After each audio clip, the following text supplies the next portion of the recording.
சிறகடிக்கும் ஆசை சீரியலில் வந்து பார்த்தீங்கன்னா, விஜயா உடனடியாக மனோஜுக்கு ஃபோன் செய்து ரோஹிணியை தொடர்பு கொண்டு நாளைக்கு வீட்டுக்கு வந்து பணத்தை வாங்கி கொண்டு விவாகரத்து ஆவணத்தில் கையெழுத்து போட சொல்லு அப்படின்னு சொல்கிறார். மனோஜும் ரோஹிணியிடமிருந்து விவாகரத்து பெற வேண்டும் என்று நினைத்தாலும் அவள் மீது இருக்கும் பாசம் இன்னும் குறையவில்லை.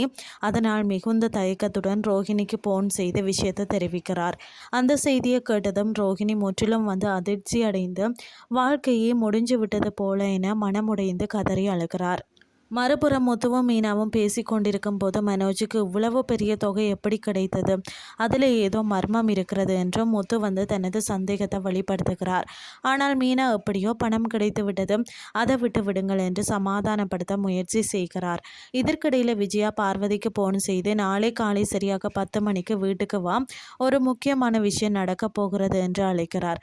காரணம் கேட்ட பார்வதி ரோகிணியிடம் பணத்தை கொடுத்து விவாகரத்து ஆவணத்தில் கையெழுத்து வாங்கும் நிகழ்வை வந்து பெருமையாக சொல்கிறார். ஆனால் பார்வதி அதற்கு கடுமையாக எதிர்ப்பு தெரிவிக்கிறார். இது கொண்டாட வேண்டிய விஷயம் இல்லை, அமைதியாக முடிக்க வேண்டிய ஒரு விஷயம். அந்த விஷயத்தை விழா மாதிரி நடத்த வேண்டாம் என்று விஜயாவை கண்டிக்கிறார். அதற்கு பிறகு விஜயா வக்கீலையும் தொடர்பு கொண்டு விவாகரத்து ஆவணங்களை எடுத்துக்கொண்டு வீட்டிற்கு வருமாறு சொல்கிறார். ரோஹிணி கையெழுத்திட தயாராக இருப்பதாகவும் தெரிவிக்கிறார். அதற்கு வக்கீலும் சம்மதம் தெரிவிக்கிறார். இறுதியாக மனோஜ் தனியாக அமர்ந்து ரோஹிணியின் புகைப்படத்தை பார்த்து கொண்டே உணர்ச்சி வசப்படுகிறார்.